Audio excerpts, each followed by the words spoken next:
sobre a operação policial contra o Comando Vermelho, que aconteceu no Rio de Janeiro na semana passada, o Metrópolis apurou que do total de 117 mortos na operação, 59 tinham mandados de prisão pendentes e pelo menos 97 apresentavam extenso histórico criminal. Nota-se então que muitos suspeitos eram reincidentes, mas por que isso ainda acontece no país? Quais políticas públicas poderiam ajudar a combater a criminalidade de forma mais certeira? Para conversar conosco sobre esse tema, nós convidamos Frederico Afonso, mestre em Ciências Policiais e Segurança e Ordem Pública. Bem-vindo, Frederico, bem-vindo ao Contexto. Boa tarde, Neila. Boa tarde à nossa audiência. Olha, eu sugeri esse assunto logo na sexta-feira. Falei, pessoal, precisamos falar sobre reincidência. Quando houve aquela entrevista coletiva da Polícia Civil do Rio de Janeiro na sexta-feira, por volta de 1h, 1h30 da tarde, em que eles soltaram os números e começaram a falar de pessoas, o número das pessoas que eram reincidentes. Falei, gente, isso é um grande absurdo, a gente precisa falar sobre reincidência no país. Na semana passada, ou há uns 10 dias, conversamos também com o secretário do Ministério da Justiça, o Sarrubo, e ele explicou para a gente sobre a questão das penitenciárias. Então, quero falar um pouco sobre tudo, porque na nossa cabeça, o que trazem para a população, o que o governo traz para a população é o seguinte, olha, não dá para prender todo mundo porque não tem penitenciária para todo mundo. É esse mesmo o contexto, é essa mesma história, não dá para se prender todo mundo que é preso aí pela primeira vez, não dá para se manter essa pessoa presa de fato, porque não tem penitenciária para todo mundo, Frederico? Infelizmente é verdade, Neila, é exatamente isso.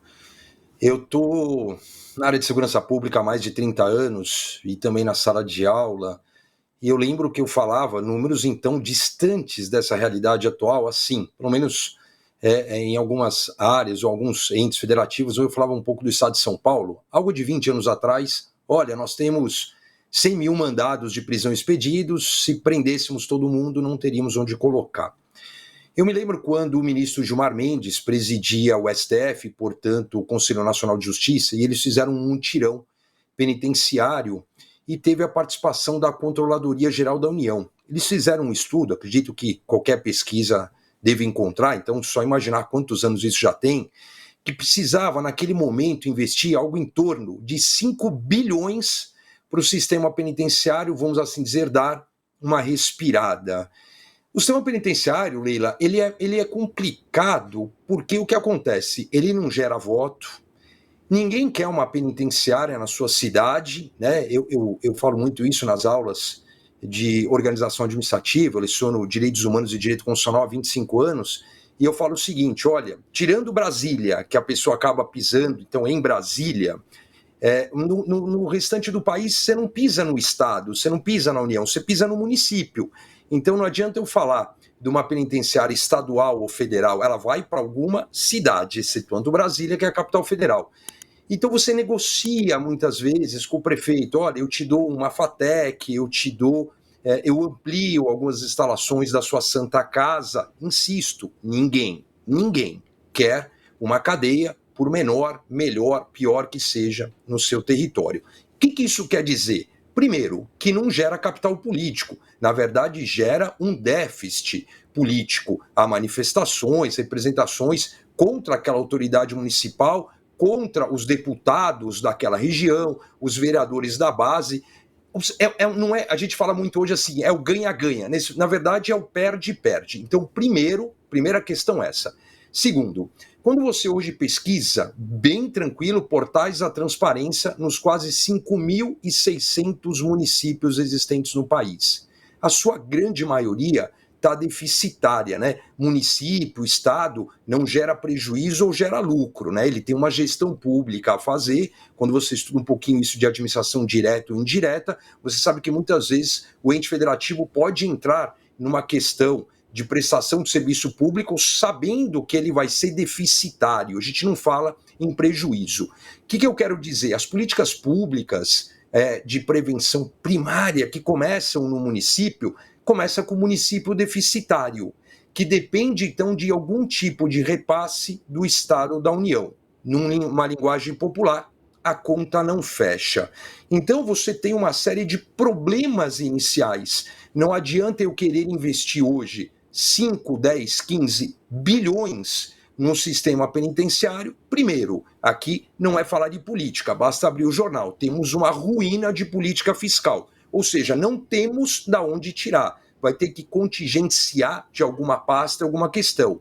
Segundo, as pessoas acabam fazendo uma comparação que eu acho muito injusta, mais ou menos assim, olha, eu gasto tanto com a educação e gasto mais com o preso, ou o preso ele tem 3, 4 refeições balanceadas ou não, e eu tenho um déficit de merenda escolar.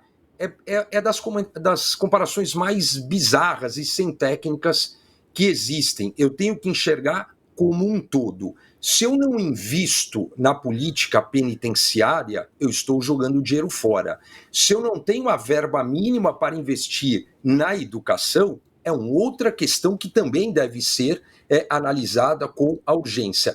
O grande problema, Neila, nesse primeiro recorte, é que nós temos o hábito no Brasil de legislar atrasado com fato, portanto, pretérito. O que aconteceu? Eu tenho uma proposta de emenda à Constituição literalmente parada desde abril. Por quê? Porque a proposta, a meu ver, como referência aqui na área de direitos humanos, de segurança pública e ciências policiais, ela não para em pé. Então, se ela não para em pé, o Congresso não concorda, trava a proposta. Você tem uma operação policial no Rio de Janeiro, planejada, investigada há 1 ano, planejada durante 60 dias, que tem um resultado que, para a minha ótica, não foi surpresa. E aí, então, você agora quer correr atrás do tema. Eu acho que a grande virtude inicial é essa, poder discutir. Mas a gente acaba discutindo, Neila, eu faço uma comparação com acidente de atropelamento em rodovia. Depois de quantas pessoas vitimadas, surgiram as ideias de ali colocar uma passarela. É isso que a gente faz. Tem que ter a maturidade inicial de enxergar investimento, parcerias públicas-privadas, porque não adianta eu simplesmente trazer uma política de desencarceramento ou uma política de encarceramento quando o sistema está colapsado há décadas. Colapsado há décadas, qual é o caminho a se seguir? Você falou alguns caminhos, claro. O primeiro a gente sabe que é a educação, basicamente é isso. O segundo é a questão do sistema penitenciário, fazer parcerias público-privadas também dentro do sistema penitenciário, ou seja, criar penitenciárias público-privadas, seria essa uma das ideias? Olha, Neila, nós temos uma política, eu estudei isso durante um bom tempo e já me distanciei um pouquinho, que foi a política penitenciária norte-americana. Não estou dizendo que ela é uma referência. Havia um sindicalismo muito forte, porque nos Estados Unidos, com uma outra legislação, um outro sistema jurídico completamente diverso do sistema brasileiro, lá o trabalho forçado é obrigatório. Então você tem, dependendo dos estados, lá você tem de fato 50 sistemas jurídicos, porque são 50 estados com 50 constituições diferentes. O Brasil não existe isso. O Brasil, em que pese ter uma Constituição Federal, 26 constituições estaduais, mais a lei orgânica do Distrito Federal, ela é uma mera extensão da Constituição Federal. Lá você tem, de fato, um sistema penitenciário em muitos estados privatizado. Não acredito que seja o modelo ideal. Você não tem que ter um desespero para prender, nem um desespero para soltar. Mas as PPPs, como chamamos na gestão pública, elas acabam apontando um caminho alternativo para uma gestão administrativa e financeira quando não se há recursos. Buscar algum tipo de contraprestação para essas pessoas privadas que aderirem ao sistema. Nós, República Federativa do Brasil, estados e municípios, não temos literalmente de onde tirar um capital de investimento. E como te falei, nós estamos respirando 2026 desde 2022. Eu estou nisso há 3 décadas, eu nunca vi um país parar tanto imediatamente pós uma eleição de 2000, a última eleição federal, né, já visando a próxima. Então, o Congresso pouco produziu. Uma proposta de emenda à Constituição não vai resolver, não é a imposição apenas, porque se resolvesse alguém já tinha feito. Né? Eu gosto muito, cito muito nas entrevistas um filósofo, um jurista francês, já falecido, Juan Crouet, que ele tem uma obra que ele fala a vida do direito e a inutilidade das leis. Né? Você tem esta PEC incorporada à Constituição, finalmente, então, nós vamos ter uma ampliação do artigo 144 da Constituição Federal de 88. O que mudaria nisso na operação do Rio de Janeiro? Nada, quase nada. Então, assim, o que precisa de fato? Uma liderança, essa liderança tem que vir do governo federal. Uma liderança respeitando a autonomia do Ricardo Lewandowski, na qual ele aponta, ele critica a concentração, da polícia estadual. Ele fala que o sistema concentrado não dá certo. Então ele imagina uma desconcentração.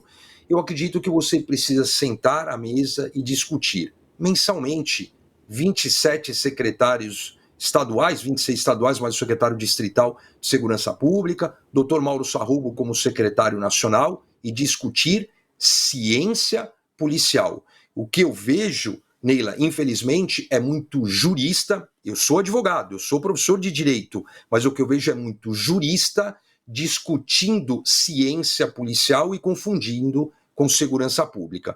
Precisa sentar, despir-se do caráter político de 2026, o que é quase impossível, para você ter a maturidade necessária e começar a discutir números, orçamento ao longo dos anos. Quanto é necessário investir, quanto eu posso investir progressivamente, ano a ano, e qual é a projeção de eu sair. Palavras do ministro da Justiça, José Eduardo Martins Cardoso. Nosso sistema é medieval. Lá atrás ele disse isso. Quando que eu consigo sair de um sistema medieval penitenciário para buscar, de fato, uma ressocialização? E aí, buscando a sua primeira pergunta, para, de fato, eu diminuir a reincidência. Talvez a PEC do sistema penitenciário fosse mais inteligente nesse momento, né? Se a gente tirasse o viés eleitoreiro de 2026. Neila, eu gosto muito do professor de direito constitucional, para mim uma das maiores autoridades vivas, as pessoas muitas vezes nem sabem que ele é autor e professor, o Michel Temer. Aí a gente volta, né? Então o Michel Temer que foi ex-presidente, o Michel Temer que tem toda uma vivência, foi secretário de Segurança Pública no estado de São Paulo. Ele foi uma pessoa que teve coragem, né, de trazer o SUSP em 2018. Então hoje o governo federal tenta constitucionalizar uma parte do SUSP, que é subir a hierarquia da lei federal para uma norma constitucional. Se você não tem cooperação hoje, de fato, por uma lei federal, eu não acredito que vai ser a Constituição Federal que vai fazer acontecer, né? Teve coragem de fazer uma intervenção, na verdade não ao estado do Rio de Janeiro, mas a uma pasta do Rio de Janeiro. Se deu certo, se o método foi adequado, pouco importa, mas teve coragem. Por quê? Porque é difícil, é uma crise constitucional. Estado de defesa, estado de sítio e intervenção federal em algum estado é a que a gente chama de crise, uma das 3 crises constitucionais. Então ele teve coragem para fazer. Uma coragem para fazer que precisa imediatamente. Legal, teve a operação do Rio de Janeiro para ocupar território, para cumprir mandados de prisão, como a gente conversou, eu conversei com a produção antes, quantos mandados de prisão expedidos, reincidência, procurados. Tá, e quem ocupou aquele território? Por que o governo federal não colocou ali, por exemplo, uma brigada, 2, 3 mil homens para ocupar o território? Ah, mas depende de uma regra, porque depende da GLO. Ué, mas no governo Dilma, isso aconteceu com o telefonema do Sérgio Cabral. Já aconteceu com Lula, Lula 2, se eu não me engano, também com o telefonema. Então, a regra valeu em determinado momento e não valeu. Tinha que ocupar o território no dia seguinte. 2, 3 mil, 90, 120, 150 dias, porque daqui X semanas, daqui 2, 3, 4 meses vai ter outra operação e talvez ela tenha, né, um resultado de letalidade tão parecido quanto. Eu não gosto de analisar uma operação policial apenas por números, planejamento, investigação, como que foi o que aconteceu. Agora, você tem quebra num sistema lógico de operação policial. Essa discussão narcoterrorista é de fato um conflito armado não internacional, eu tenho perdas de soberania. A PEC, ela não fala em nada disso, né? A PEC fala de tráfico, quer mencionar a questão de tráfico internacional. Poxa, hoje você tem uma arrecadação de dinheiro nas comunidades do Rio de Janeiro muito maior com fornecimento de internet, gás, água e meio de transporte alternativo do que de tráfico ilícito de entorpecentes. Então, está precisando de maturidade. A visão que eu tenho quando eu vejo as entrevistas proferidas pelo Ministério da Justiça e Segurança Pública, que por uma questão mínima de gestão já deveriam ser 2, é que ou não conhecem de fato o que acontece no Rio de Janeiro, ou simplesmente ignoram. Aquela máxima que todo mundo costuma falar, que a polícia sempre enxuga gelo, prende, daqui a pouco a pessoa está solta, prende, daqui a pouco o meliante está solto mais uma vez. É isso que precisa acabar, mas para isso acabar, precisa ter prisão, para ter um sistema carcerário, é preciso a parceria público-privada. É mais ou menos esse o caminho? Espalhado. Um carro que tem motor a combustão a gasolina, alguém colocou diesel, você tem uma roda com aro diverso do que ela existe, você tem os retrovisores quebrados, você tem o retrovisor interno que não regula, você tem um banco que não ajusta a posição, a estatura do motorista. Então você precisa saber o seguinte, eu preciso pôr esse carro para andar. Consigo fazer tudo de uma vez? Não, nem tente.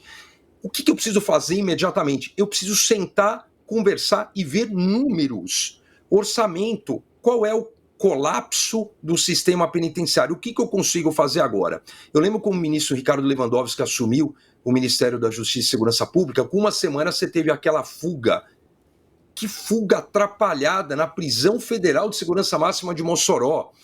Então, assim, eu preciso. Quando você vê que se aquilo é a prisão de segurança máxima, 2 pessoas próximas, presas, juntas, na mesma cela, o histórico de fugas juntos. Então, você precisa de fato fazer o quê? Hoje, se eu tivesse algum poder decisório, convocaria ou convidaria, melhor, os 27 secretários de Segurança Pública, sentaria secretário nacional de Segurança Pública no mesmo patamar, conversa com os secretários, vamos entender números, vamos enxergar as questões de déficit, de piso nacional salarial para os policiais, é policial penal, é policial militar, é policial civil, essa questão de segurança pública municipal. Eu tenho ou não tenho a necessidade de investir? Monitoramento, PPPs, então eu tenho tanta tecnologia hoje, né? Se eu tenho também tecnologia de drone, como na guerra da Ucrânia ou como no conflito armado não internacional ocorrido na cidade do Rio de Janeiro há pouco tempo. Se eu tenho tudo isso de fato acontecendo, onde entra a minha tecnologia? Porque algumas cidades, vou aqui dar o exemplo da cidade de São Paulo, ela faz o Smart City e aquilo que antigamente a gente falava em não para a cidade de São Paulo, mas uma cidade de 100, 150, 200 mil habitantes, você tinha ali 20, 30 câmeras ao redor. O que mudou dessa cidade colocar agora 3.000 câmeras? O que mudou no monitoramento de fronteira, de fora para dentro, e agora o monitoramento de dentro para fora? Qual é a inteligência, qual é o software, o que está de fato fazendo prevenção? Nós aprendemos ainda desde criança que escovar os dentes para prevenção sai mais barato do que ir ao dentista, que lavar as mãos, que lavar o rosto. A prevenção, ela é necessária em tudo, e a gente não está discutindo prevenção. Há vários escalões faltosos, né? Onde está o Conselho Tutelar, onde está a política fiscalizatória do Ministério Público, da Defensoria Pública, para aquela criança e para aquele adolescente que porta uma pistola, um fuzil, um radiocomunicador ou está operando hoje um drone na entrada de uma comunidade. Não, mas não, eu preciso voltar lá atrás, porque quando cai tudo no colo da polícia, já chega no último estágio, que é o estágio do quê? Ou vai ser preso, se ele não optar pelo confronto, ou se ele optar pelo confronto, é o saldo que a gente tem no Rio de Janeiro. Então eu preciso discutir políticas transversais. Aqui não é só segurança pública, números. Política penitenciária, números. Agora vamos enxergar, né? Qual que é a evasão escolar? Eu não posso simplesmente, vou falar agora na área de direitos humanos. Os direitos humanos são indivisíveis. Então eu tenho que dar o direito à educação, eu preciso ver, mas ele não tem uma evasão. Eu preciso enxergar, eu preciso ter a maturidade e a humildade como gestor público de falar assim, olha,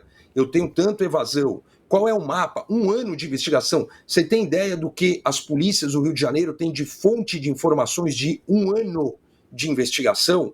Então eu preciso fazer esse recorte. O que tem a ver aqui com habitação? O que eu tenho a ver com transporte? Se eu tenho uma parte de uma cidade que as forças policiais não entram naturalmente, eu tenho, de fato, a perda da soberania local, né? Então está na hora da gente ter a humildade de entregar os pontos para falar assim, olha, vamos tentar enxergar de fato o que está acontecendo e fazer uma programação ao longo dos anos, além da legislatura, o princípio da impessoalidade, para quem estiver no meu lugar, daqui 1, 2, 3 anos. Se não, Neila, estaremos conversando aqui novamente sobre o mesmo assunto daqui 2, 3 meses.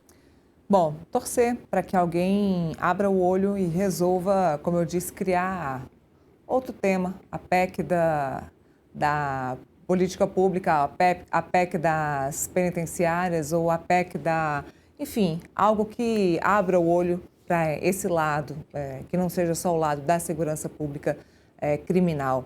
Frederico, muito obrigada. Obrigada mesmo pela sua análise, pelas suas explicações para mim e para nossa audiência. Obrigada e até a próxima. Até a próxima, obrigado.